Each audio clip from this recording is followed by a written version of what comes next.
Salut Emma. Alors on rattaque avec la matrice A12.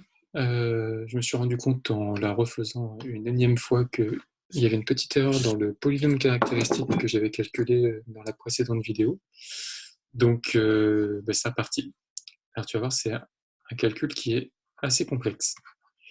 Donc P lambda, on a moins 6, moins lambda, 5, 3, moins 8, 7, moins lambda, 4, moins 2, 1 moins lambda. Donc toujours la même idée qui doit t'obséder, c'est de faire apparaître des zéros. Donc là j'ai moins 2 et 1, je vais multiplier la deuxième colonne par 2. Donc ça veut dire que je ne touche pas à la première colonne. La deuxième colonne devient 10, 14 moins 2 lambda, 2. Et la troisième ne bouge pas. Comme ça j'ai fait apparaître moins 2 et 2, donc dans la deuxième colonne, je vais mettre la première plus la deuxième. Donc la première ne bouge pas. Dans la deuxième, je fais apparaître un 0, c'était mon objectif. Là, ça va me faire 6 moins 2 lambda, et là, ça va me faire 4 moins lambda. Et troisième colonne ne bouge pas. Maintenant, ce que je vais faire, c'est que je vais multiplier la dernière ligne par 4 pour avoir moins 8 et moins 8. Donc ça va me faire première ligne qui ne bouge pas, deuxième ligne qui ne bouge pas, et la troisième ligne qui est donc multipliée par 4.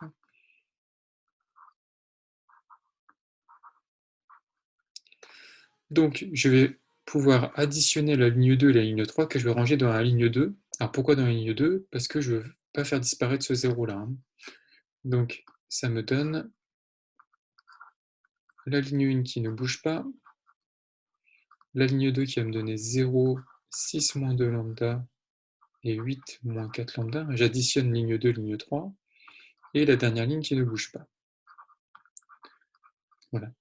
Une fois arrivé là, on se rend compte qu'on ne peut plus faire grand-chose. Parce qu'il y a des lambdas un peu partout, il n'y a pas trop de choses multiples, enfin bon, bref, on est un peu coincé. Donc on va faire la méthode de Sarus, et on va obtenir la chose suivante.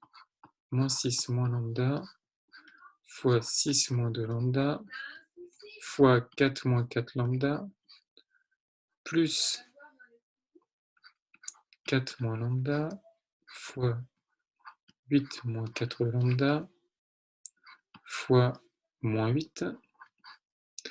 La troisième diagonale me donne 0, moins 3 fois moins 8 fois 6 moins 2 lambda, et les deux autres diagonales me donnent 0. Donc on obtient ce résultat-là. Là, on repère qu'on a un facteur commun ici, pour ces deux éléments. Donc je vais pouvoir déjà faire une petite factorisation qui ne va pas concerner tous les éléments, mais bon, c'est déjà pas mal.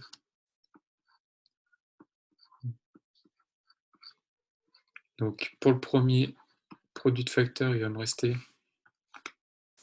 ça. Pour ce produit de facteur, moins 3 fois moins 28, ça va me faire plus 24. Et j'ai ce facteur-là qui va rester tout seul pour le moment.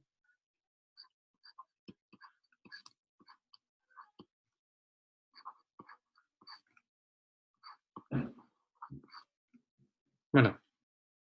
Je contrôle ce que j'ai écrit.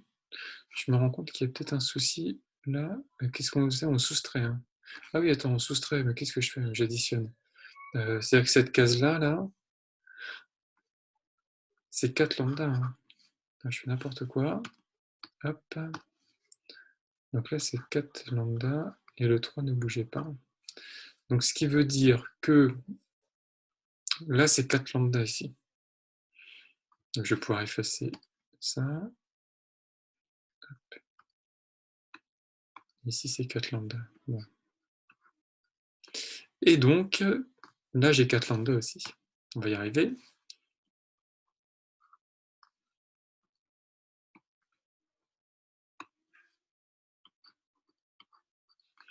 Voilà. Alors, je vais développer dans ma parenthèse, là, dans mon crochet plutôt. Donc ça fait 6 moins 2 lambda. Alors tu vois, les erreurs de calcul sont très vite arrivées. Hein. C'est pour ça que je suis obligé de m'y reprendre à plusieurs fois.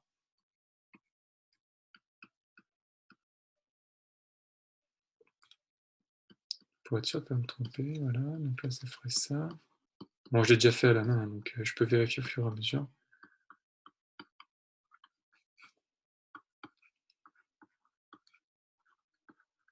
Donc là, les 24 vont s'en aller.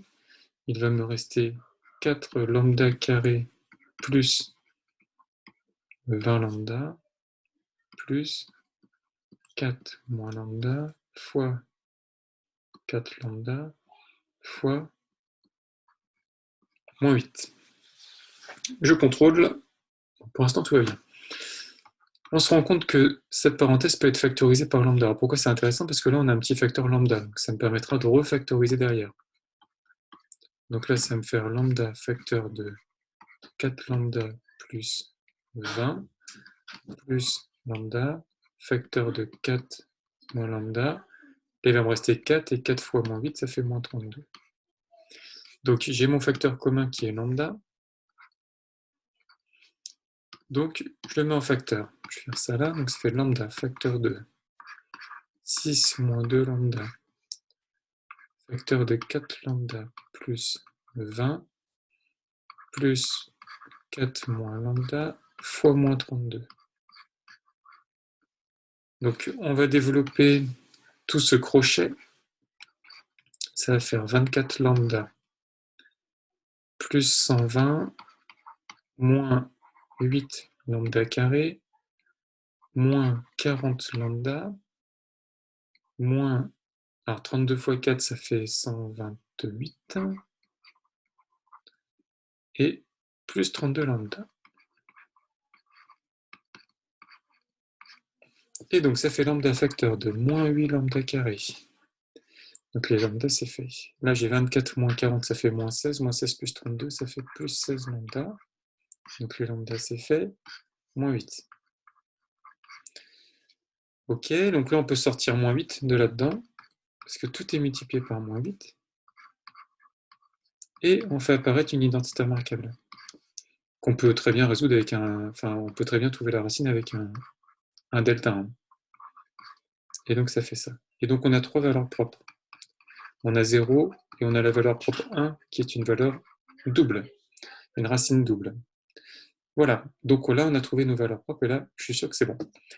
Maintenant, bon, tu vois, le calcul il est quand même assez conséquent, donc il faut vraiment y aller tranquillement, et il va falloir que tu t'entraînes à fond pour y arriver, c'est important. Maintenant qu'on a ça, il faut faire des sous-espaces propres. Alors, du coup, je vais changer de tableau. Tac. On a, je remets A12, donc c'est moins 6, 5, 3, moins 8, 7, 4, moins 2, 1, 1. Et on a dit qu'on a trouvé lambda égale à 0 et lambda égale 1, qui est une racine double, parce qu'il y a 2 fois. Donc pour E0, il va falloir résoudre un système qui va être moins 6x plus 5y plus 3z égale à 0, moins 8x plus 7y plus 4z est égal à 0, et moins 2x plus y plus z est égal à 0. Bon voilà, c'est des systèmes qui ne sont pas très sympathiques non plus, tout ça. Pour le résoudre, on va essayer de... On va faire de la substitution, c'est-à-dire, tu vois, par exemple, je peux multiplier par 4 la dernière ligne, et ça va me faire des choses... C'est pas la substitution, c'est plutôt la combinaison. Ça va faire des choses qui sont intéressantes.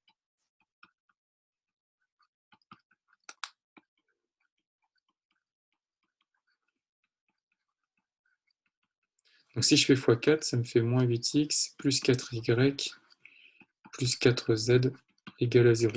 Donc là, je fais apparaître le même nombre de x et le même nombre de z. Donc c'est-à-dire que si je soustrais, il ne me restera plus que des y. Et on verra qu'on a 3y égale à 0, donc y égale à 0. Si y égale à 0, la première ligne, ça va devenir moins 6x plus 3z égale à 0. Et du coup, on va avoir z est égal à 2x. Donc ça me fait un vecteur qui va être x, 0, 2x. Et donc ça va être 1, 0, 2. J'ai un vecteur pour la valeur 0. Maintenant, pour la valeur 1, pour le 1. Donc je refais la même chose, sauf que ça va pas être égal à 0, ça va être égal à un x, un y, un z.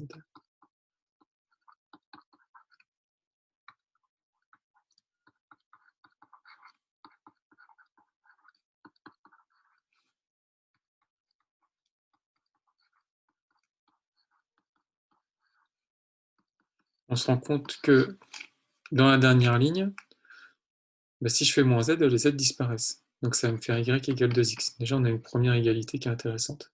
Si y égale à 2x, bah, je peux remplacer y par 2x ici, par exemple. Donc ça va me faire moins 6x plus 10x plus 3z moins x égale à 0 en passant le x de l'autre côté. Et puis là, pareil, si je remplace y par 2x, ça va me faire moins 8x plus 14x plus 4z moins y égale à 0 en passant le y de l'autre côté.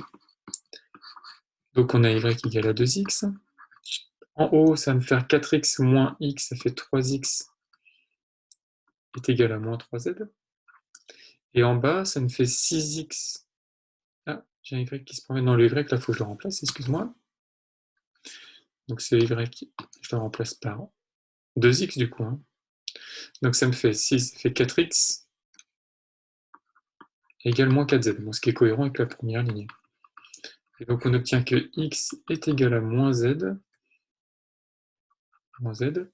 et que y est égal à 2x, c'est-à-dire à moins 2z du coup.